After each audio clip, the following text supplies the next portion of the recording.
Assalamualaikum warahmatullahi wabarakatuh. Alhamdulillah wa syukurulillah wa la hawla wa la quwata illa billah. Asyhadu an la ilaha illallah wa asyhadu anna Muhammadan abduhu wa rasuluh. Allahumma salli ala Muhammad. Faqala Allah ta'ala fi kitabihil karim, a'udzu billahi minasy syaithanir rajim. Ya ayyuhalladzina amanu taqullaha haqqa tuqatih wa la tamutunna illa wa antum muslimun. Alhamdulillah, tiada henti-hentinya kita mengaturkan rasa syukur kita kehadiran Allah Subhanahu wa taala. Salawat dan salam senantiasa tercurah kepada Rasulullah Muhammad sallallahu alaihi wasallam beserta seluruh sahabat dan kerabat beliau serta umatnya yang tetap istiqomah hingga yaumil qiyamah. Para hamba Allah, kaum muslimin wal muslimat, hafizakumullah, Rois Riasah Rasawijaya yang dimuliakan Allah, para ikhwan dan akhwat yang hadir di sini, yang sama-sama kita mengharap ridho serta ampunan Allah Subhanahu wa taala. Ini nikmat sekali ta'allum kalau sore-sore begini di Riasah Rasawijaya. Kalau mau kita hitung yang terhidang itu berapa macam? Ya kan? Biasanya kalau kita kajian begini, makanan di depan tuh fokus terbagi dua. Apalagi kalau ternyata hidangannya banyak, fokusnya pun bercabang lagi. Tapi tidak apa-apa ya, anggap saja sebagai penggembira kita, bisyarah. Ya, para hamba Allah, kaum muslimin wal muslimat, hafizakumullah. Ayat yang dibaca oleh qori tadi terdapat dalam Quran juz yang ke-9 ya. Ayat atau surah Al-Anfal ayat 29 sampai 31. Tapi barangkali nanti akan kemana-mana, akan kita lebarkan kemana-mana kajiannya. Kita mulai dari ayat yang ke-30. A'udzubillahi minasyaitonirrajim. Wa id yamkuru bikal ladzina kafaru yuthbituka aw yaqtuluka aw yukhrijuk wa yamkuruna wa yamkurullah wallahu khairul makirin. Allah sebutkan, Allah ingatkan kepada Rasul Muhammad SAW. Kata Allah, dan ingatlah ketika orang-orang kafir Quraisy itu mereka membuat perencanaan yang kuru. Mereka merencanakan tipu daya. Tentu kalau lihat sejarah kala itu, rencana kafir Quraisy itu tentu saja untuk sesuatu yang buruk terhadap pribadi Rasul. Di situ disebutkan 3 hal. Yang pertama, yusbitu, itu menangkap dan memenjarakan. Itu ringan ya, masih agak ringan tuh. Yang kedua berat, yang kedua yaqtulu, merencanakan untuk membunuh pribadi Rasul. Dan yang ketiga, pilihan yang ketiga itu adalah yakhrujuk, mengusir Rasul dan para sahabat serta kaum muslimin pada umum. Jadi mereka buat rencana itu. Dan yang namanya kafir Quraisy kalau berencana, apalagi mereka dalam kondisi, dalam posisi betul-betul ingin menyelesaikan urusan ini. Kan lama cerita mereka ini mendapat persoalan besar nih. Awalnya dikiranya biasa-biasa aja nih. Ya biasalah kalau ada orang ngaku punya sesuatu yang baru menyampaikan kepada orang lain yang tidak tren gitu ya. Bayangannya itu ya nanti urusannya selesai, tidak ada yang ikut kok. Ternyata disambut oleh manusia-manusia, banyak yang menyambut. Meningkat lagi mereka. Mereka agak melakukan bullying gitu ya.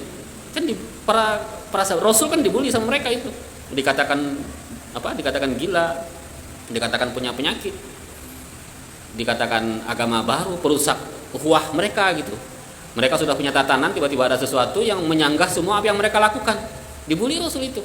Apalagi ternyata yang mengikuti ajaran Rasul itu adalah yang pertama kali memang dari kalangan keluarga dulu, bangsawan dan orang-orang yang terpandang. Tetapi yang paling banyak itu adalah kalangan masyarakat bawah yang tak terpandang di tatanan kafir Quraisy gitu ya. Jadi dibully. Terus meningkat lagi, meningkat agak diintimidasi. Rasul mendapatkan intimidasi fisik bahkan dengan berbagai macam perbuatan yang melecehkan pribadi Rasul dan para sahabat. Meningkat lagi sampai mereka menyiksa para sahabat. Andai kata Rasul itu, para ikhwan sekalian, Rasul itu tidak dijaga oleh keluarga beliau, sudah lama itu Rasul sudah ya barangkali sudah bisa bernasib seperti sahabat yang syahid gitu ya. Tapi qadarullah tentu saja maksudnya Allah yang telah melindungi Rasul. Meningkat lagi. Akhirnya mereka memutuskan ini tidak boleh, tidak, harus selesai urusan ini. Berat benar, masa ngurus yang gini aja kita tak mampu. Kira-kira gitu kan. Para Ikhwan, beberapa waktu yang lalu kami sampaikan waktu perang Ahzab itu ya. Masyarakat Arab itu kan jarang bersatu itu. Mereka itu kan sebenarnya kaum yang terpecah belah. Suka berperang mereka itu. Tapi mereka bersatu ketika punya musuh satu orang musuh. Memang kadang-kadang musuh itu menyatukan orang, Bang. Coba lihat partai sekarang itu kan. Kalau sama musuhnya bersatu dia itu. Saya lagi live itu, live Facebook, kita bisa namanya macam-macam masalah partai itu, nanti kena pula kan. Nah, itu perang Ahzab. Nah, ini mereka kabilah itu kemudian bersatu karena sama-sama memiliki kepentingan yang sama untuk menyelesaikan urusan ajaran atau agama baru dari pribadi Muhammad itu. Muhammad SAW. Para ikhwan sekalian, mereka terencanakan tipu daya dan dicapailah satu keputusan yang menurut hemat saya itu keputusan yang sangat cerdas. Menurut Pak Iwan, kira-kira kemana nih? Ini Rasul dari keluarga terpandang sejak zaman dahulu, yang namanya pemegang Ka'bah itu mesti keluarga yang terhormat, dan itu adalah dari klannya Bani Hashim, Bani Abdul Muthalib, kakek beliau bahkan. Jadi nggak bisa main-main, nggak bisa macam-macam dengan kabilah ini gitu. Akhirnya mereka merencanakan tipu daya dan dapatlah satu kesepakatan. Apa itu Pak Iwan? Caranya bagaimana? Tahu kan sejarahnya bagaimana mereka merencanakan untuk mengusir Rasul, bahkan membunuh Rasul itu? Kesepakatannya seperti apa? Dan menurut saya ini kesepakatan yang sangat cerdas. Tumben-tumbennya orang Quraisy itu dapat suatu keputusan yang sangat cerdas gitu ya. Apa itu? Mereka katakan, kumpulkan perwakilan dari semua kabilah yang ada, agar mereka utus gitu ya, yang mewakili kabilah itu, sehingga semua kabilah bertanggung jawab. Untuk apa? Untuk melakukan tindakan pembunuhan terhadap pribadi Rasul. Ini sudah tidak main-main lagi. Kira-kira begitu itu para ikhwan. Makanya saya bilang cerdas sekali ini keputusan mereka. Dan tumben-tumbennya biasanya itu kan apa yang mereka lakukan selama ini itu kan spontanitas kan. Ketemu Rasul langsung diludahin gitu kan. Langsung dikasih kotoran onta atau bangkai onta yang Rasul alami seperti itu. Tapi kali ini mereka betul-betul sepakat, mereka berniat betul untuk menuntaskan urusan agama baru. Para hamba Allah sekalian, ini kata manusia. Makanya sekarang kita lihat diri kita ini. Kalau cerita ini kan nanti Pak Rayhan bisa lanjutkan sendiri, baca tarikh lah ya. Kalau nggak ada nanti saya kasih. Siapa yang mau buku tarikh? Ada nggak? Mas Imam punya buku tarikh? Pengen banget Pak? Pengen sedang? Saya mau nyari yang pengen banget coba. Mas Ridho punya buku tarikh? Buku sejarah Rasul? Belum? Pengen banget ya? Nanti saya kasih. Mas Imam katanya pengen sedang. Ya saya biasa juga membagi, mungkin kalau dihitung sekarang tarikh, tapi yang saya bagikan tuh Sirah Nabawiyah Al-Mubarakfuri ya. Itu yang Rahiqul Maktum, itu menurut saya yang standar. Insyaallah dulunya saya punya target setiap bulan tuh membagikan satu buku minimal. Mungkin sudah lebih dari 20 kayaknya saya bagikan buku itu, atau mungkin belum nyampe. Nah, antum mungkin yang anggaplah yang ke-20 ya. Nanti insyaallah maksimal nanti pada giliran berikutnya, asal diganti kalimat sedang dengan banget ya.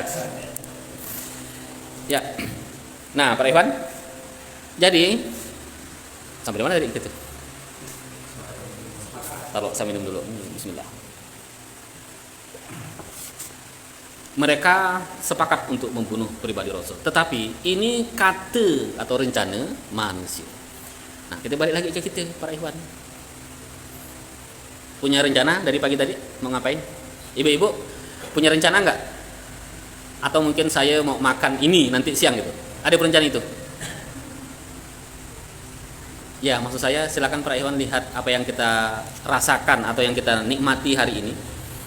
Kita tarik garis rencana kita pada waktu sebelumnya.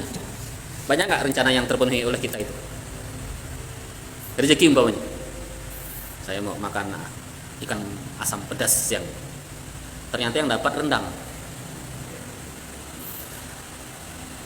Oke, mungkin dari waktu 1 hari itu belum terlalu nampak. Kita tarik waktu lagi mungkin 1 bulan.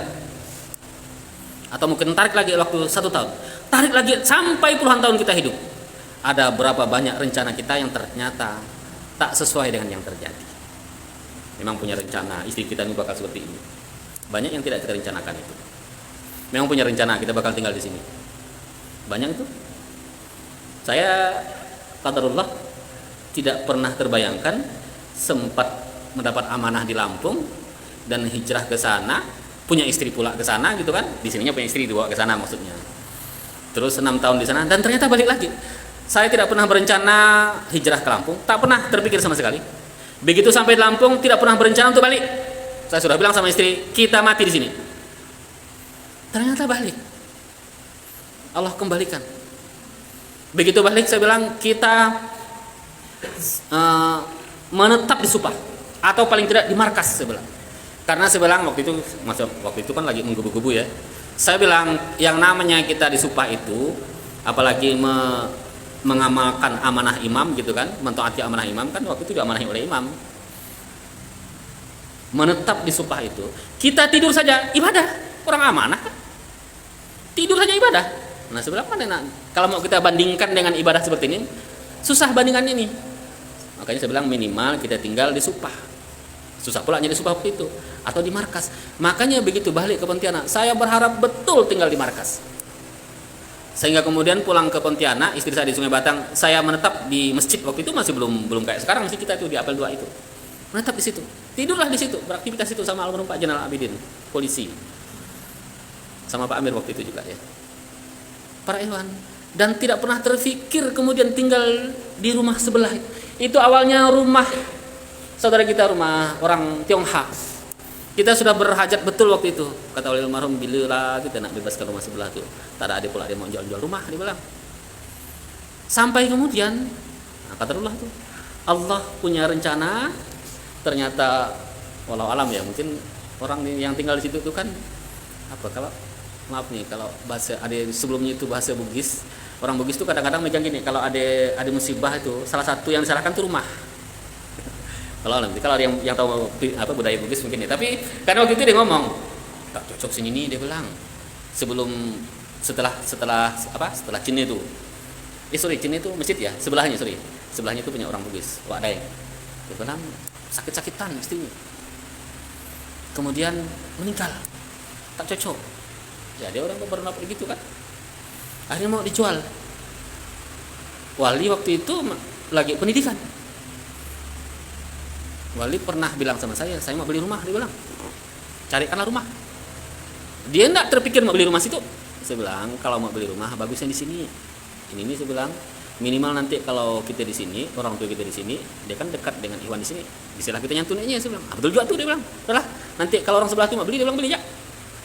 Akhirnya qadarullah saya tanyakan dengan almarhum Ustaz Jalan Abidin, dan ternyata itu mau dijual lah itu. Dibeli oleh wali. Saya yang istilahnya yang membujuk wali waktu itu, beliau berharap sih bukan di situ, jadi tempat lain yang mungkin agak gimana lah gitu kan. Dan tidak terlalu banyak diperbaiki.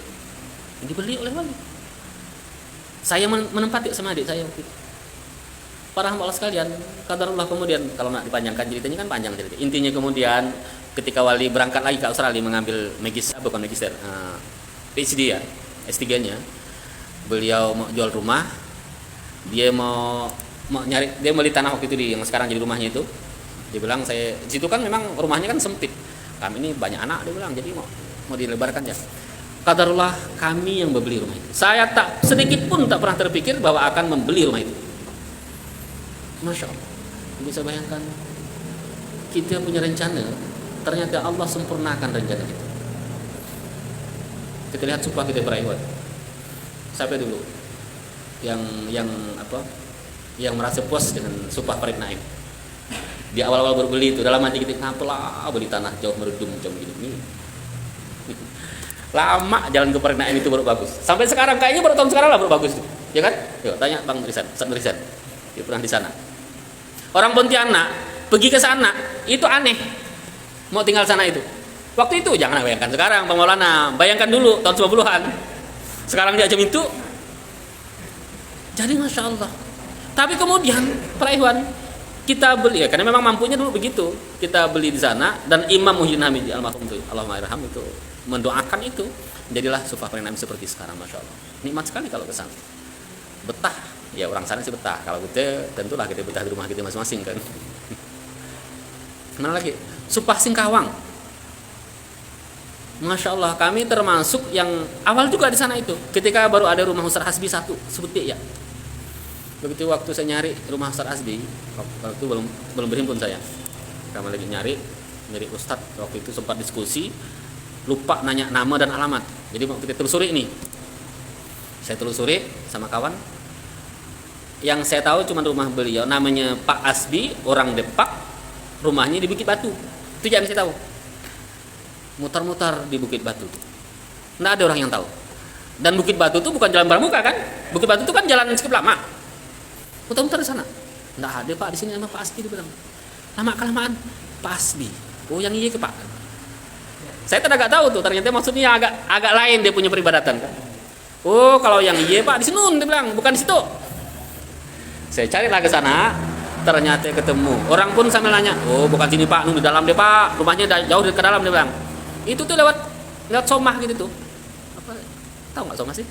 Yang biasa untuk orang pagar apa namanya? Ya pokoknya itulah semak-semak tuh. Rumah Surah Binum sebutik ya di situ. Nggak terbayangkan tuh Pak Iwan dulu.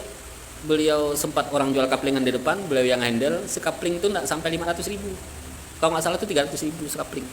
Tapi dulu ya kalau dibayangkan mungkin dikonversikan sekarang ya sekitar enggak juga mahal, mungkin sekarang sekitar 5 jutaan atau 3 jutaan gitulah. Karena memang tanah tak berharga di situ. Dan kita sama sekali tidak pernah membayangkan akan menjadi seperti itu. Terus Masya Allah, qadarullah. Saya juga qadarullah sempat paham atau ngerti tentang perintisan Sufah Tayan. Itu tuh tanah semak-semak. Tayan itu terkenalnya di pinggir sungai. Jadi rumah orang tuh numpuknya di pinggir sungai. Semakin ke sini, semakin ke jalan itu semakin semak, semakin jauh dari tempat orang diam gitu kan. Satu ketika almarhum Ustaz Basuni, Pak Ustaz pakai Vespa tua aku. Vespanya dulu pakai kemana? Pakai Vespa dia. Dia urai, mari ikut saya kemana? Kita nanti mau bikin supah, dia bilang. Nanti kapan ya? Walau alam pokoknya nanti. Dibawanya saya nanti tanah ini. Itu pas persis yang sekarang tuh.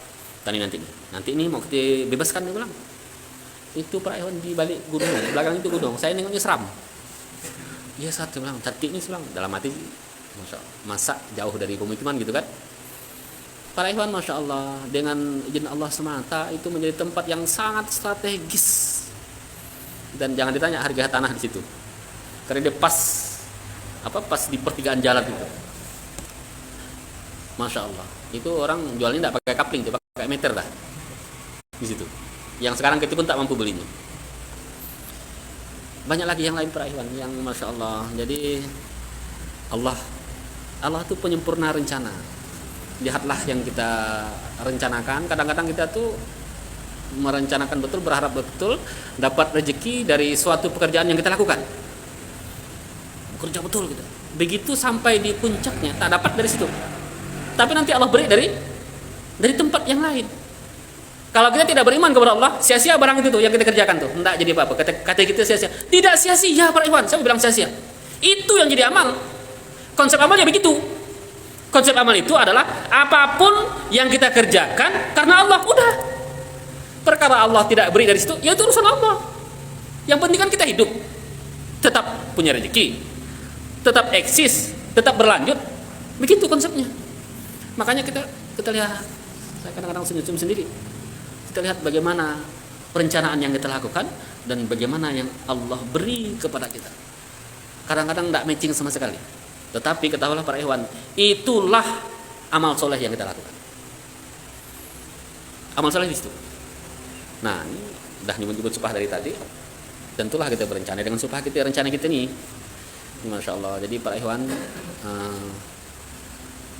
kami berharap ini menjadi cikal bakal kita, amal jariah kita.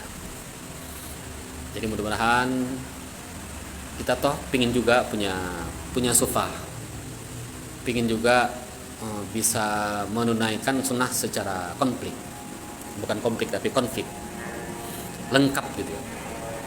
Kita pingin anak-anak kita nanti terbina dalam satu lokasi, satu area yang sufah gitu, seperti itu. Nah, Pak Iwan, Alhamdulillah Allah berikan kepada kita jalan nih. Allah berikan kepada kita jalan, dan mudah-mudahan menjadi satu informasi yang baik yang harus kita tindak lanjuti. Cuman memang kalau yang begini, kalau untuk hemat saya sudah terkategori jihad. Kalau jihad itu para ikhwan, jihad itu konsepnya itu adalah pengorbanan. Yang namanya pengorbanan adalah mesti dari diri kita, dari kita, keluarga kita. Minimal mungkin waktu, ada juga korban perasaan ya. Iya, bisa jadi korban perasaan itu mungkin ada gesekan, nanti ada ketidakcocokan antara pendapat ini dan pendapat itu. Nanti ada lagi pengorbanan dari segi harta dan seterusnya. Nah, kalau sudah bicara tentang jihad berarti perlu kesungguhan kita. Jihad itu kan sudah tidak ada lagi ujungnya sudah. Kalau amal yang tertinggi ya jihad. Kenapa tidak ada lagi ujungnya? Karena jihad itu ujungnya itu adalah, finalnya adalah syahid. Kalaupun tidak syahid berarti dia sudah maksimal. Nah, seperti itu. Jadi skupnya skup jihad. Tapi memang kalau kita sebut ini bukan seruan untuk semua ikhwan, tapi perencanaan atau planning untuk ikhwan yang ada di Riyasah.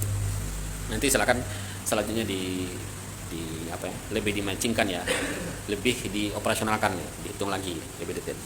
Ya, kita kembali ke ayat yang dibaca tadi. Jadi para hamba Allah, kaum muslimin wal muslimat hafizakumullah, Allah punya rencana yang luar biasa yang kita tidak tahu seperti apa ujungnya, tetapi apapun yang diperlukan untuk apa? Untuk menggapai apa yang Allah berikan itu para ikhwan ada di kita. Ibarat senjata itu kita punya semuanya. Kita mau nebang pohon besar, tak mungkin pakai model-model pakai pisau. Nah, senjatanya menggunakan senjata yang berat, yang besar. Kita perlu pekerjaan yang halus, yang ringan, pakai senjata yang kecil-kecil. Kita punya senjata semua nih untuk berjihad fisabilillah, untuk melawan perencanaan orang-orang kufar wal musyrikin. Coba kita lihat para ikhwan yang dimuliakan Allah. Ketika Allah uji kita dengan situasi yang apa ya? Kalau sekarang ini kan situasi yang tidak menentu nih. Ibu-ibu yang lebih paham kalau urusan masalah-masalah harian. Barang semuanya naik. Apa ya ibu yang naik barang nih? Harganya bukan naik ke rumah, bukan. Harga barang kalau naik ke rumah bagus. Telur perasaan kemarin istri saya ngeluh-ngeluh banyak apa harga ayam naik. Betulkah harga daging ayam ya? Kalau daging kita nggak ngecek daging sapi kan, nanti baru kita cek. Nah, tuh apa kira-kira senjata yang kita kedepankan untuk menghadapi situasi yang tidak menentu seperti ini? Apa yang terasa di kita para ikhwan? Saya kira terasa yang paling penting itu terasa di dada kita, di jiwa kita, mental kita. Ada perasaan resah, galau, khawatir, cemas, bahkan sampai pada tingkat takut. Ada lagi takut yang lebih bahaya lagi, takut yang sampai sudah merasa ada penekanan jiwa, ada tertekan, masuk ke depresi. Nah, itu bahaya tuh. Ujung-ujungnya nanti gila. Padahal ceritanya cuma teluk naik. Jangan membayangkan kemana-mana sampai gila dia. Bisa terjadi tuh. Ada dulu, masya Allah, adalah kalau ceritakan nanti aib pula ya. Ada seseorang yang dekat dengan kita, dengan ikhwan kita dulu. Jadi dia itu sangat resah sekali. Apa yang resahkan? Waktu kami korek betul apa? Tengok dia bilang putaran listrik meteran itu sangat cepat. Saya bayangkan Pak orang dia bilang, Ustaz, nanti itu kalau mahal gimana kita bayarnya? Masya Allah dia bilang, kami itu lebih susah mikirkan dirimu yang sakit daripada mikirkan meteran. Padahal dengan memikirkan itu, dia jadi stres, susah tidur. Kita pula yang repot. Ternyata sebabnya meteran listrik. Iya, tapi kita tidak usah terlalu ketawa. Benar, karena ada sesuatu yang terjadi dalam pikirannya. Apa itu? Dia bikin drama dengan meteran listrik. Hati-hati para ikhwan, kita ini ahli membuat drama ini. Siapa yang kira-kira uangnya hilang 10.000 merasa hilang 200.000 karena drama terjadi, ya kan? Siapa yang kira-kira berinvestasi 1 juta kemudian gagal, kita merasa hilang 20 juta. Drama dalam diri kita. Padahal rumus musibah itu fokus pada faktanya, udah titik, inilah selesai. Saya pernah satu ketika itu para ikhwan, agak lucu-lucu juga sebenarnya, beli ikan talang. Belinya waktu itu perjalanan pulang dari dusun besar. Kita waktu itu bawa motor air sendiri kan. Jadi mampir-mampir beli ikan talang, kalau tidak salah sekitar 5 atau 6 kilo, besar segini. Saya membayangkan, para ikhwan, bayangkan makan ikan itu luar biasa. Gitu. Itu masih, daging ikannya masih lender-lender. Mungkin dia baru mati 5 menit kali. Yang jelas masih baru sekali. Namanya pinggir ini kan. Kata istri saya, kita jemur jadi. Ini kalau dibikin talang, ikan asin talang tuh lebih nikmat lagi. Tetapi kepalanya kan tak bisa. Akhirnya kepalanya saya potong, saya telepon kawan, mau nggak kepala ikan talang? Mau Pak Uray? Saya antarkan juga sore itu. Begitu nyampe saya antarkan ke rumahnya. Jemur. Besok jemur ada kucing pandai. Kucing pandai tapi dia hebat nih. Dimakan tidak semua. Pandai dia motongnya itu. Karena kan besar mungkin. Berpindah barang itu udah hilang 1/4. Kesal gitu. Jemur lagi. Para ikhwan, sampai habis itu ikan, saya sama sekali tak makannya. Padahal itu, saya membayangkan makan ikan talang itu berapa bulan bisa makan ikan asin talang itu. Ujung-ujung saya untuk ngesalkan, untuk membalaskan hati yang tak nyaman tuh, saya pergi ke rumah kawan saya yang tadi saya kasih. Saya tanya bagaimana rasa ikan talang itu, coba. Nyaman Pak Uray. Cuma dapat cerita ya. Itu benar-benar terjadi. Masya Allah. Nah para ikhwan, drama. Padahal kalau mau kita hargakan, ikan talang itu waktu itu memang murah sekali, makanya saya bisa beli. Kalau tidak salah cuma berapa ribu aja sekilo gitu kan.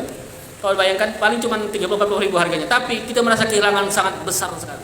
Karena kita sudah terlanjur membayangkan nikmatnya makan ikan talang 1 bulan pun makan ikan asin talang. Itulah drama kita. Dan drama itu semakin menjadi lebih seru karena ada setan bermain di situ. Dia yang menimbulkan rasa resah, galau, sedih berkepanjangan sampai ke depresi. Makanya Allah larang, Rasul berlindung dari sedih, apalagi lemah, lesu, lunglai, lemau. Sampai kapan itu? Sampai kelonyot nanti. Sampai habis. Allah larang itu. Rasul larang, Rasul berlindung daripada itu.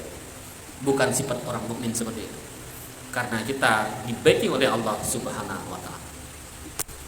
Kita ini semuanya di-backing. Begitu kita beriman, wa antumun a'launa kata Allah, in kuntum mu'minin. Kamu itu jauh lebih tinggi, lebih hebat kalau kau beriman.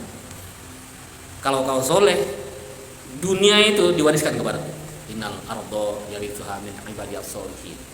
Sesungguhnya bumi ini diwariskan kepada orang-orang yang soleh. Tunduk dunia itu kepada orang-orang yang soleh. Kalau kita bertakwa kepada Allah, bagaimana? Wa may yattaqillah yaj'al lahu makhraja. Barang siapa yang bertakwa kepada Allah, Allah akan berikan jalan keluar, dan Allah tambah lagi rezeki dari arah yang tidak disangka-sangka. Barang siapa yang bertawakal kepada Allah, wa may yatawakkal 'ala Allah fa huwa hasbuh. Ayat-ayat yang penguat hati kita. Namun tapi kadang-kadang memang kita jadi heran juga. Kenapa ya kadang-kadang kalau kita ma'isyah ini, kalau kita bekerja atau kalau kita punya usaha gitu ya, kenapa kita kok mudah puk? Kalau lihat Cina itu kayak jaya terus dia.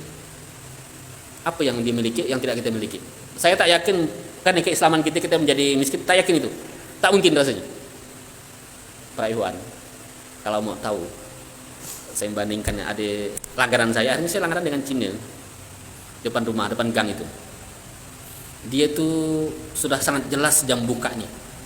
Rasanya tak mungkin dia buka selain jam itu. Jam berapa dia buka? Jam 4. Jam 3 dia bilang dia dah nampang kelapa. Nah, ada sahabat kita yang di situ tuh, yang saya pengen betul belanja di situ. Dia buka jam 7. Orang Islam. Kawan kita istilahnya. Kan susah kita itu. Jam 7 kita dah selesai belanja dah. Sini jam 4 dia sudah buka. Udah begitu, dia betul-betul disiplin, tangguh. Para ikhwan, semua kesuksesan dunia, anggaplah kesuksesan dunia, kehebatan dunia, tak mungkin bisa dilepaskan dari ketangguhan dalam bekerja. Tak mungkin. Siapa yang punya ketangguhan? Islam. Makanya kalau ingin sukses dunia, orang-orang Islam itu punya senjata yang sangat ampuh. Orangnya diperintahkan kok. Dia dilarang bersedih, dilarang dia untuk tergesa-gesa, dilarang dia untuk tidak sabar, dilarang tidak istiqomah, dilarang tuh, Allah larang kok. Dilarang susah, dilarang pesimis, dilarang. Orang Cina kan tidak dilarang. Kita dilarang oleh Allah. Walaupun kita tidak bekerja gitu, tidak sedang maisah, tidak sedang berusaha, kita dilarang untuk itu kok.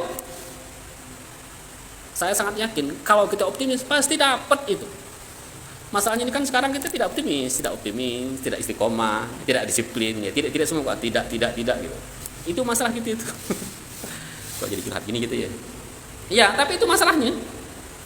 Kita diberi perangkat royah oleh Allah untuk memudahkan mendapatkan kesuksesan. Kita dapat itu semua. Dalam Al-Quran, dalam hadis, ditambah dengan doa. Apa aja yang kita cari dalam Al-Quran dan hadis itu dapat semua. Untuk menjadi kaya ada doanya. Untuk menjadi sabar ada doanya. Untuk menjadi tangguh ada doanya. Bahkan diperkuat lagi dengan hadis itu. Kalau kita bermaisha untuk keluarga, kita niatkan karena Allah, mati kita syahid hukumnya. Luar biasa. Cuman kalau di kita ini memang kalau sudah kaya tak boleh makan seorang. Itu tak boleh. Itu yang tidak dimiliki memang. Kalau orang sana tuh habislah ada seorang tuh.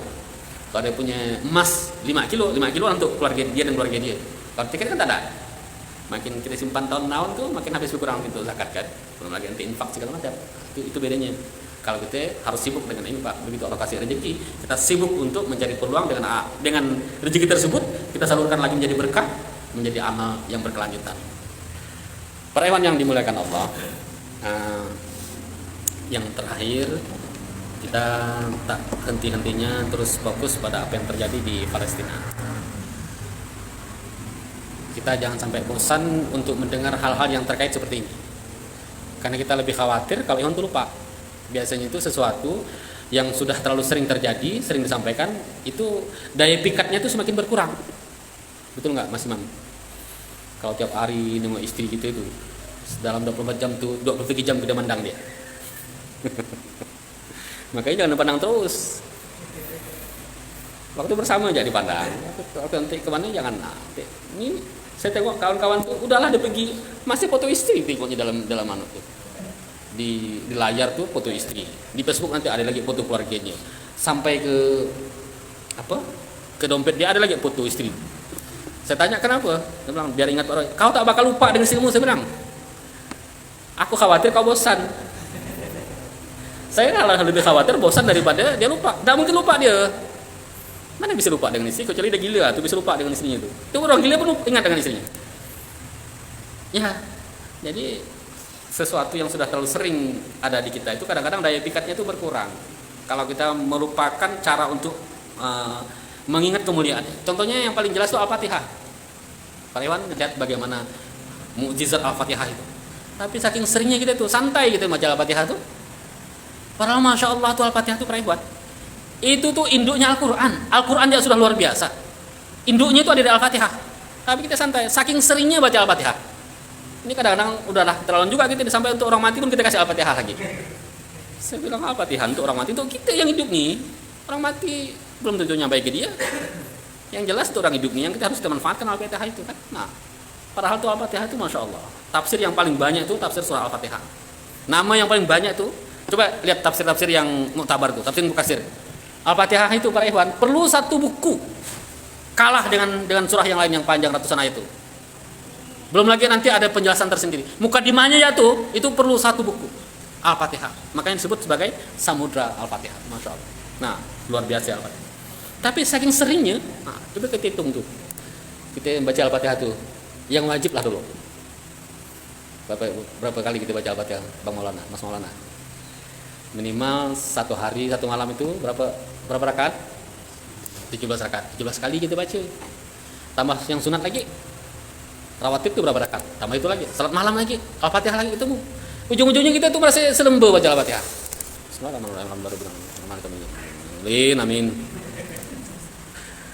Masya Allah. Nauzubillah. Jangan seperti itu Pak Iwan. Itu Al-Fatihah itu harusnya menjadi pencerah hati kita. Kita menggali inspirasi dari Al-Quran. Dan saya yakin kita pasti hafal dengan Al-Fatihah.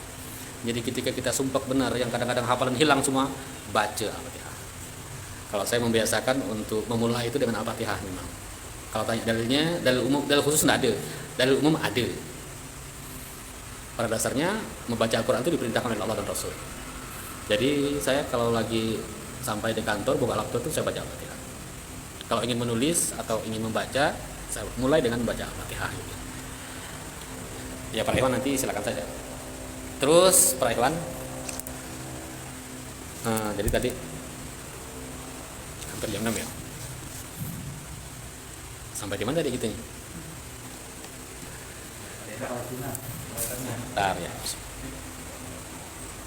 Pak Iwan ingatkan simpulnya ya. Saya kena meracau kemana-mana ini kalau sudah ngomong. Ya. Jadi kita terus ingat dengan Palestina. Apa yang kita ingat Pak Iwan? Kita punya tantangan besar dari Allah untuk bebaskan Masjid Al-Aqsa. Satu, bebaskan Masjid Al-Aqsa. Yang kedua, kemerdekaan bagi rakyat Palestina. Itu PR besar kita. Allah beri tantangan kepada kita. Jadi jangan lupakan itu, agar kita ingat terus, minimal doa. Yang kedua, bersegera kalau ada amanah berhubungan dengan Palestina. Bersegera. Pak Iwan, ini kemuliaan sebenarnya. Bahkan kita itu merasa sedih kalau nggak dapat amanah untuk bebaskan Masjid Al-Aqsa. Banyak amanah impak untuk apapun judulnya gitu ya. Yang penting untuk Palestina. Doa minimal. Makanya kami sangat berharap kita tidak lepas dengan doa azab. Niatkan untuk bantu Palestina dan kehancuran bagi orang-orang yang menindas rakyat Palestina serta menzalimi kemuliaan Masjid Al-Aqsa. Allahumma munzilal kitab. Ada yang sudah hafal atau ada yang sudah lupa? Kalau sudah lupa walaupun kita heran juga, tetapi minimal pernah ingat. Nah, kalau yang belum hafal nih, jangan-jangan memang belum pernah hafal gitu kan? Nanti dicari ya Pak Iwan, atau nanti lihat di Facebook ini. Ayo sama-sama kita baca ya. Bismillahirrahmanirrahim. Allahumma munzilal kitab wa mujras sahab wa hazimil ahzab ihzimhum wansurna alaihim. Allahumma munazzilal kitab sari'al ahzab wa hazimil ahzab Allahumma hazimhum wa zalzilhum. Allahumma munzilal kitab wa mujras sahab wa hazimil ahzab ihzimhum wansurna alaihim. Allahumma munazzilal kitab sari'al hisab wa hazimil ahzab Allahumma hazimhum wa zalzilhum. Itu yang pendeknya. Kalau mau sambungannya nanti ditambah dengan doa yang lain. Itu doa azab. Doa yang dibaca Rasul ketika terjadi pengepungan tentara azab. Rasul baca doa itu. Ya, kemenangan itu Pak Iwan, usaha. Yang kedua, doa. Rasul itu pasti dibantu oleh Allah. Pasti dibantu. Allah pasti akan membantu Rasul Muhammad SAW. Tapi mana ada Rasul perang yang tanpa doa? Perang Uhud itu sampai ada doa Uhud itu ada. Perang Badar tuh sampai para sahabat itu menyetop Rasul berdoa. Rasul sudah. Apa doa Rasul? Ya Allah, jika engkau kalahkan kami pada kali ini, maka engkau tidak akan disembah lagi di muka bumi. Rasul berdoa sampai mengangkat setinggi-tingginya tangan beliau dan sampai nampak putih ketiak beliau. Para sahabat sampai menyetop Rasul sudah. Perang Badar. Perang Uhud juga demikian. Perang Ahzab nih yang kita berikan perang Ahzab. Kalau ini jelas riwayatnya, kalau tidak salah riwayat Bukhari, Sahih Bukhari. Masya Allah. Jadi doa, doa silahul mu'min kata Rasul. Jadi doa itu senjatanya mu'min. Jadi kita dengan doa.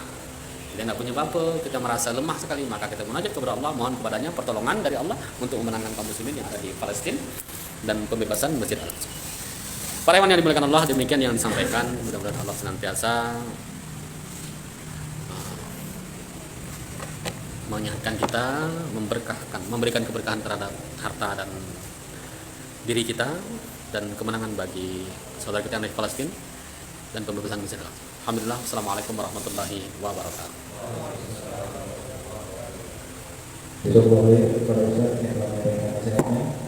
Semoga apa yang disampaikan kepada kita pahami dan dapat kita amalkan dalam kehidupan kita sehari-hari.